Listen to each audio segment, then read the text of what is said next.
I have plenty of codes to give away if you guys want to play ESG football. Make sure you guys check out my TikTok and hit me up in the DMs. I will give you guys a code so you guys can download the game on PlayStation 5. Check out the Cut and Shapes emote in the game store. Purchase it. It goes a long way to helping support me and ESG football.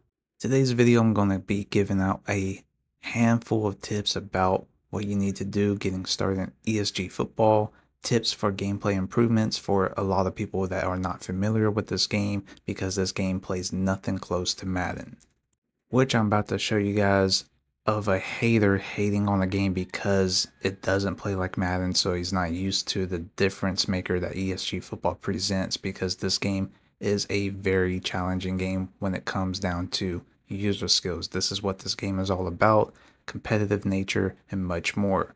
So first off, when you kick off ESG football, you want to create your player. So you push triangle on the main menu screen to change character, which is bringing up the player module where you want to create your player, which of course is the starting point to all things and getting you started, right? Because you're going to come into the game without a player. You can make tons of builds. There is no limit to making whatever build that you want. You can create as many players that you feel like doing. Now, when you kick off your player builder, this is what the player builder looks like.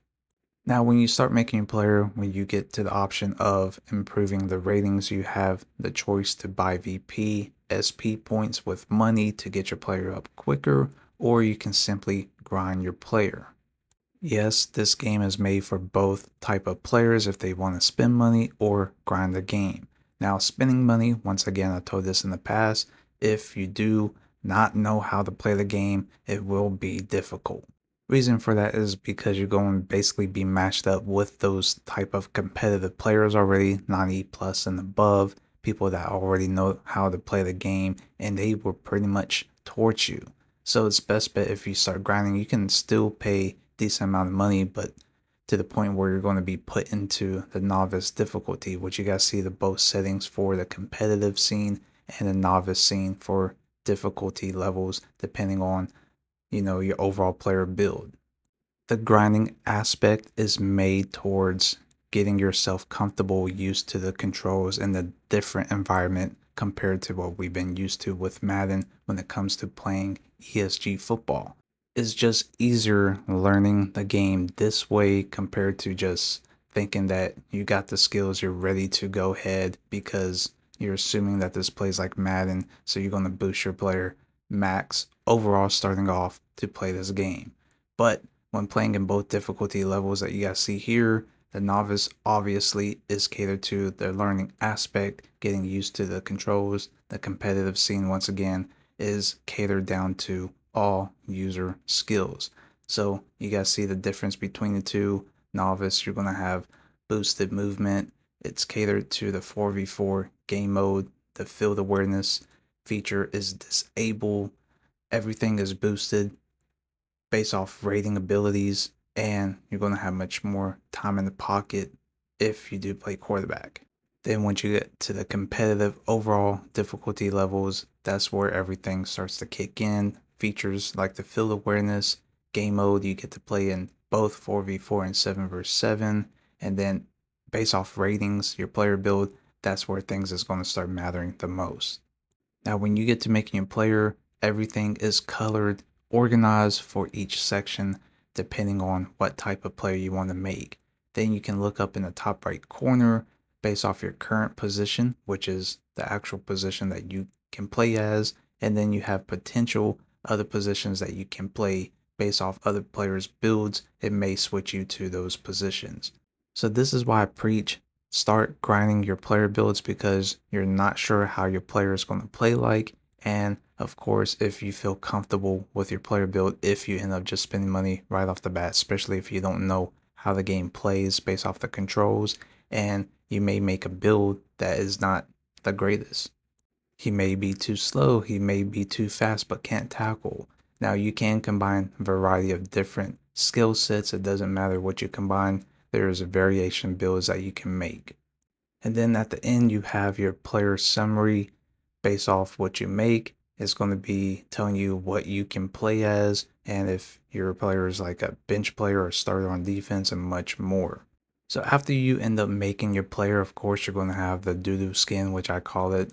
You can end up going to the store, finding the skins on the menu screen, and also emotes, and you can end up buying them and equipping them. Now, how you do that is, of course, once you pick your skin and emotes, then you go over to your locker room and you just hover over whatever skin and emote that you want to equip, select it, back out to the My Player section, and you see that the skin is equipped. Now, to change the category of what you want to equip, all you gotta do is push L2 and you can go to the various different things. Like here, I'm trying to equip emote, and it's all based off the right stick in different directions to have multiple different emotes and much more. Now, the biggest thing, if you're brand new to this game, I recommend looking at the controls. This is the first game where I took the time to look at the controls because the controls is so in depth for this game. There's so much more things that Madden and college football does not present compared to what ESG football has to offer, because this is more of a user control game instead of a scripted outcome game where it takes nothing but user skills to make things happen in this game. So I recommend checking out the controls and looking at every single detail. Now, once we get to the gameplay breakdown, I'm going to be showcasing and breaking down some major things that a lot of people still to this day, even with the beta players that I have been playing with for months, still do not do correctly. And all these tips that I'm going to be breaking down for you guys is very beneficial, especially if you're brand new to this game, to help you get better and improve on your gameplay. So here are some key examples that are major when playing this game. When making moves as a ball carrier. Compared to Madden, in this game, you do not hold turbo while doing a move. You have to let off turbo and then engage with whatever move that you want to pull off. So if you're full on sprinting to the right and want to juke left, you cannot be holding turbo while you're trying to pull off a move. You have to let off the turbo button in order to have the move perform. On defense is the same thing, but this is coming down to breaking down, making tackles, and making plays. So a lot of people, once again, is used to the Madden way where people are just full on sprinting around the field and they have no negative effect towards them when, stopping on a dime and cutting back and playing another crossing route or so, or as well making a play on the ball carrier to make a tackle. And what I mean by that is that people just end up holding turbo and just sprinting by the player, expecting to get computer assisted and sucked into tackle when you physically have to make the user skill adjustment. And you have to speed strafe, break down, and make a tackle. Let me go ahead and visually show you guys what I'm talking about. Now, before I kick it off, here is a good representation of a brand new player to ESG football expecting this game to be like Madden. And it's just simply not, because he does not know any of the controls. He does not know the feeling of the game. This goes to show the big separation difference that this game has to offer when it comes to true user skills being needed when competing. And also for the sole fact that communication is key when you're playing with 7 other My Player users. You don't have a field of computers, AI, helping you throughout your match, and you can't control them. You're controlling yourself. So let me go ahead and showcase his video that he posted and then get into the breakdown tips that you guys desperately need to know about when playing ESG football. Hey, look how I'm running. It's like I'm on a fucking Samsung Galaxy 3. Nah, for real though. Nigga, this shit is deleted. This shit almost similar to fucking Pac-Man. Alright, my zone. Nah, I didn't know the fucking Nigga, what the fuck? quality was this ass. What Yeah, the that nigga, Bro, fuck? what that the nigga fast. fuck? Did this nigga just eat a pebble off Pac-Man? Like, what the? Man, bro, they made, bro, I don't know. My nigga, they doing us wrong. I'm not gonna lie. I ain't, they did it wrong, bro. No wonder why they was scared to drop the calls. Nah, Looks this so game ain't good. done yet, bro. They draw this shit. I don't know what the fuck this is. Nah, This some shit that you pay for in the I bowling got alley. this bitch off of. This is a damn T-Move game. You might have get that Bro, girl hit 2K me one chat. more time. Views. I'm open, bitch. Bitch. Hit me, nigga. I'm off. Oh my I can't. gosh. I'm off. Shit ass, bro.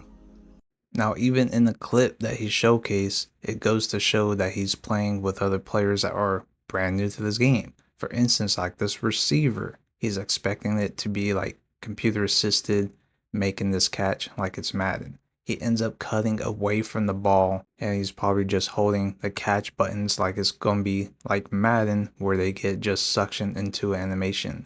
Once again, making timing catches when to push the button is going to result in the outcome to making the catch. And then the fact that he says he's open when he's guarded, yeah, it goes to show that he's completely new at this game. So let me go ahead and break down some footage that I posted recently. So this is from League Match. Now you guys see here that, I end up shifting to the left cornerback because we noticed that the left corner was having problems covering the left side receiver, or the OBJ skin, which is now on the right side of the screen.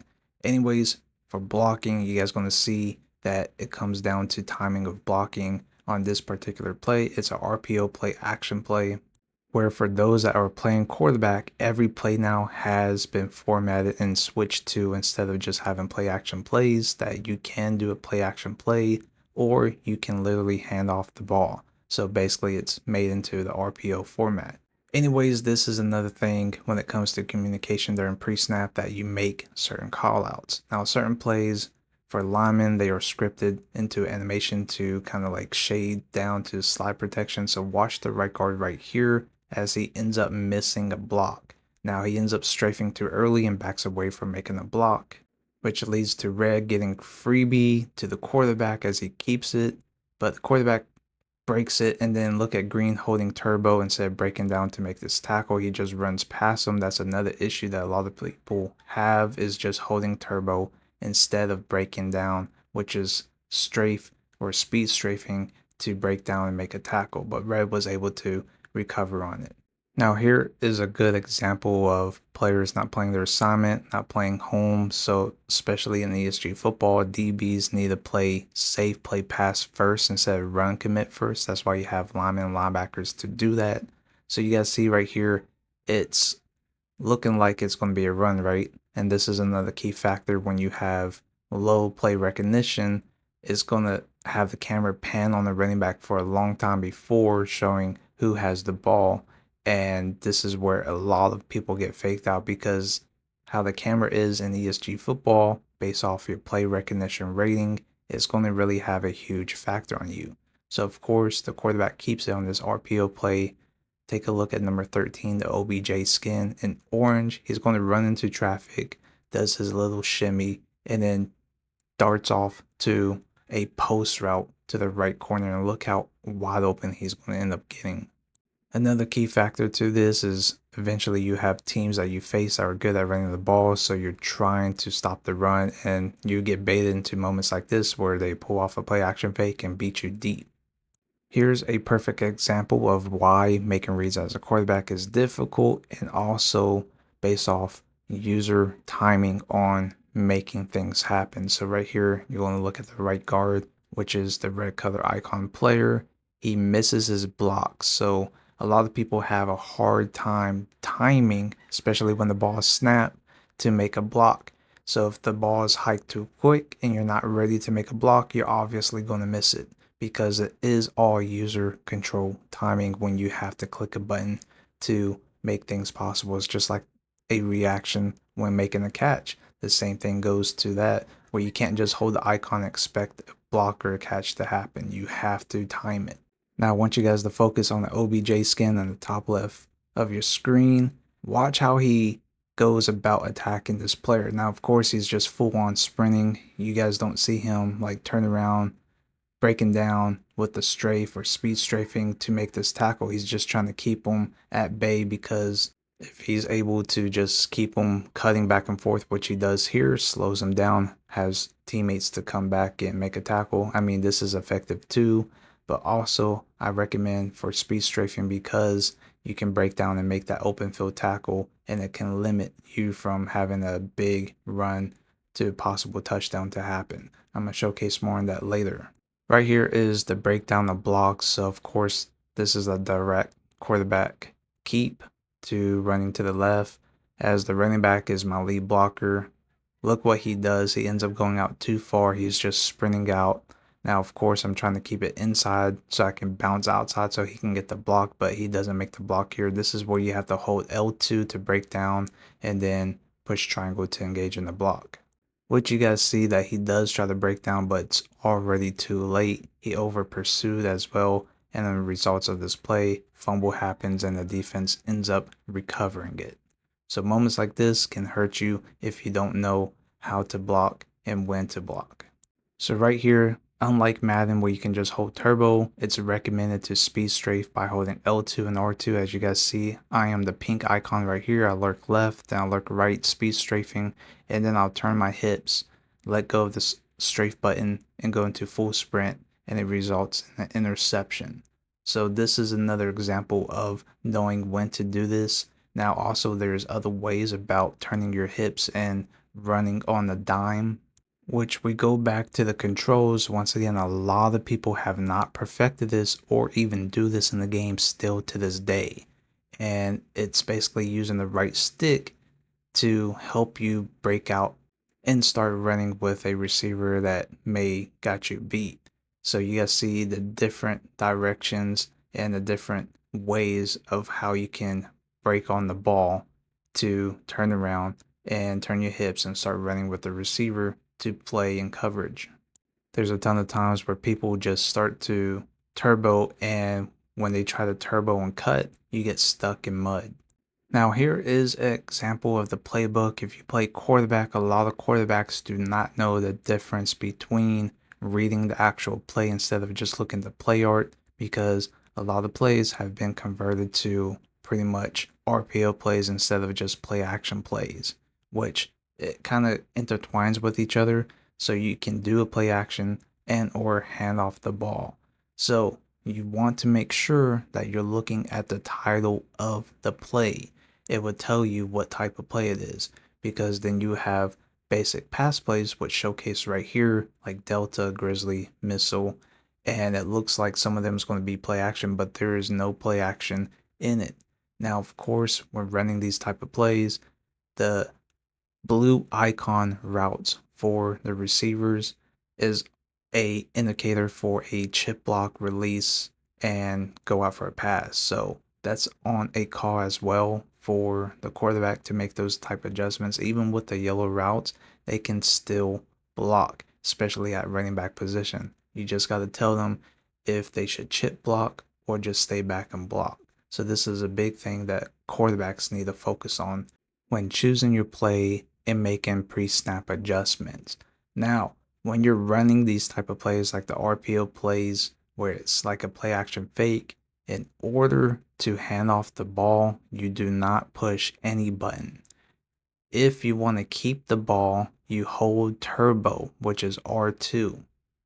Now, I'm going to show you guys a difference between speed strafing and breaking down for a tackle, and the difference between being too close to the red line, which you guys see right here, which is the blitz wall, and compared to not being close to the line with the red ring around your player. So if you don't have the red ring around your player like I do here, I won't get hit by the blitz wall. So then I can just easily bypass the red line, shoot the gap, and make a tackle. But right here, I have to avoid the blocker, and then I speed strafe down back to the inside because the receiver missed the block, and I'm able to make a great one-on-one tackle. Now, here is a red zone opportunity where I do have a red ring, which will showcase like this, and that's an indicator that you're too close to the red line, which is the blitz wall, and you get stuck. And you guys will see right here, I give up a 2-point conversion because I do hit the blitz wall, and I could easily make a tackle, but I got denied because I hit the red line, and I have the red circle indicator showcasing that. Now, if you're outside the red line, you can easily blitz. without being denied. So here is the field awareness feature, which is the blue circle icon that's around your player showing your field of view awareness. And this is based off rating. So if you guys look, the main screen, which is mine is much bigger. I can see more of the field compared to the left and right, which is from Jarisco's field awareness rating. It's a little bit smaller, and you guys can see a big difference that he cannot see any of the players running the routes, and both of them, as you know, he's playing low, can't see anybody over top. As you guys see, the coverage difference is that the left side, there's players running deep. Of course, we got DBs to play there. And then on the right, you see that a few of the DBs is, of course, chasing the ball carrier, but there's backside receivers running the routes that Jarisco simply cannot see. So this once again goes back to having, a higher field awareness rating. You're going to see more of the field. Having a lower field awareness rating, you're not going to see anybody outside of your circle, and you're going to have a shorter field of view awareness. Anyways, right here, you guys see how I break down using the speed strafe. I break down right here, and I'm able to make a tackle. As you guys see in the next play, look at purple, as that's Jarisco. Watch how he just speeds around the player. He misses the tackle, and because of that, look at him. He is still sprinting around the player. Here's another instance where I make a great play on a possible big play that the quarterback could have got. And this is why I preach. Breaking down, making plays like this is a huge game changer. Now let's look at route running for a little bit. So the OBJ skin for this team was a great route runner. And receivers that can run routes that are crispy can kill people, especially for people that don't have great field awareness. And you guys are going to see it done here against the green defender who's in man coverage. So the right on screen OBJ skin ends up shimmy down and cuts out of it, goes off to the right, and you guys see that I'm playing underneath and I'm already beat. And this was a great dot pass, and he ends up making a great sideline catch. Once again, check out how all the defenders end up holding turbo instead of speed strafing and breaking down. They all sprint left because they're trying to attack the ball carrier, and the ball carrier ends up cutting right, and look at it. A big night and day difference compared to people that do speed strafe and break down to make a tackle, and compared to people that don't and just hold turbo. This goes for the same thing when making a tackle. If you're just holding turbo, you're not going to get sucked into a tackle. So that's why you have to break down and time your tackling. If not, you're just going to run by the ball carrier. Now back to route running. Once again, taking a look at the left receiver, the OBJ skin. Watch how he cooks the left corner, who's the blue icon defender, with a in route. He shimmies and breaks down, cuts out, and then cuts back in, ends up routing him up, and gets wide open. Now watch as he makes ball carrier moves and makes a big difference, especially against people that just turbo. And you guys see purple, once again, is just holding turbo, not making the tackle, and that's what happens when you just hold turbo and not break down. And you continue to see him just over sprinting him and not being able to make a tackle. But once again, that also goes to the ball carrier knowing when to hold turbo and not, and making moves when needed to. Here's an option play where I can keep and roll out to the right or hand it off. Take a look at the right guard, who is the red color icon. He ends up missing his block. The right DN gets free and I have to make a quick decision. Now once again, this is slowed down compared to at game speed. This is a very quick and tough decision to make. So I end up keeping it here, avoiding a tackle for loss, and end up basically getting back to the line of scrimmage. But you guys see that he still cannot make a block. That's why people need to hold strafe and break down, and then time when to engage in the block by pushing triangle. Right here, look at the last defender, who's the purple icon. He continues to just hold turbo instead of strafe and breaking down, but he does end up making the ball carrier cut back and forth, as it does slow down the ball carrier, even though the ball carrier ends up breaking a lot of tackles and making cut moves, which drains his stamina. So he ends up slowing down, giving us time to catch up to the ball carrier to make a tackle. Now that's another big feature, which I'll get later on into and break it down for you guys. As we take a look at this play, once again, it showcases the route running and defenders not playing at bay or playing their assignment. So of course, the left DB, the blue icon player, is supposed to be man up against the OBJ which is the player on the left side as a receiver. You guys see the receiver kind of shimmy down, break down, and he's going to end up cutting off this play action fake and gets wide open on the right side of the field, but unfortunately he drops it. Now, the stamina feature is a big thing, so you can't run back-to-back plays like running the ball. If the ball carrier makes too much moves or get hits a lot, he's going to have half stamina or so the next play, so I wouldn't recommend handing him off the ball because he will have a higher chance of fumbling. Now, right here, take a look at the left guard as this is a 4v4 match. Pressure is sent by the defense, and look at the user decision making to make this block. He ends up cutting back to pick up the OBJ. Gives me enough time to let this loose. I thought this was a great play by this user. So there's moments like this. Like I said, it's all based off user decision and what players do to make plays happen.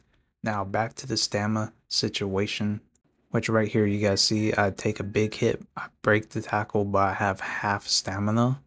And of course, if this was a back-to-back play, I would have, a possible tough time throwing the ball the next play.